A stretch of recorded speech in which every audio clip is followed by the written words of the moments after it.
Shabbat Shalom, everyone. I'm sure that if you're like me at all, these days are frightening, these days are angry-making, these days are frustrating.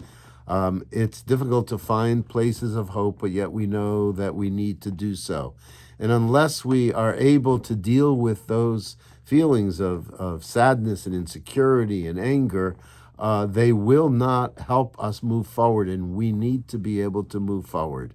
We need to be able to retain hope and to retain strength. And one of the ways that we've always done that as a Jewish people is through our learning. And so giving a Dvar Torah at this moment is really what I can do best.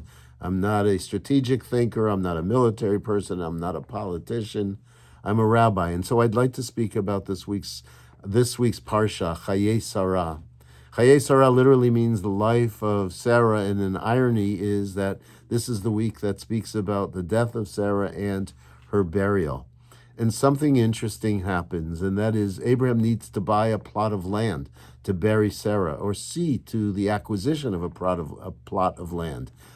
The land is to be purchased from the Hittites. The leader is Ephron, and he wants to give it to Abraham.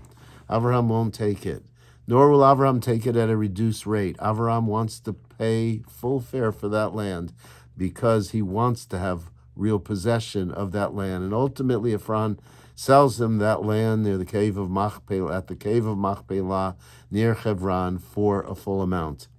Now, there's a great biblical scholar. There was a great biblical scholar and teacher of biblical law from the Hebrew University by the name of Zev Falk. And Zev Falk speaks about Abraham and why he does that, because Abraham is a prince of God. Abraham is going to represent a people that are going to bring the idea of monotheism, and in that idea of monotheism, notions of goodness and notions of justice and fairness and ethics.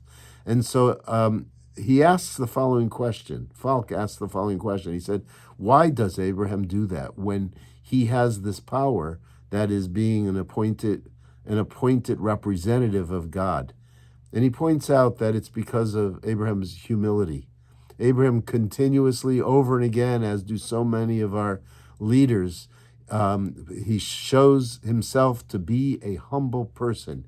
He could have taken the land, but he won't take the land for free. Rather, he shows that there is a way to deal with the other. And the way to deal with the other is with fairness, it's with compassion, and it's with humility. That's a difficult quality for us to see in this world today, where people are so separated by ideologies, and people are separated by something much worse than ideologies, and that is hatred and war. But our capacity to be able to balance our thinking and to be able to balance our action, using our strength where we need to use our strength, is ultimately what will bring peace. And so I conclude with the words of our Siddur, and the words of the prophet. Adonai oz le'amo yitein, Adonai yivarech et amo v'shalom. May God, who gives his people strength, ultimately bless his people with peace. Shabbat Shalom.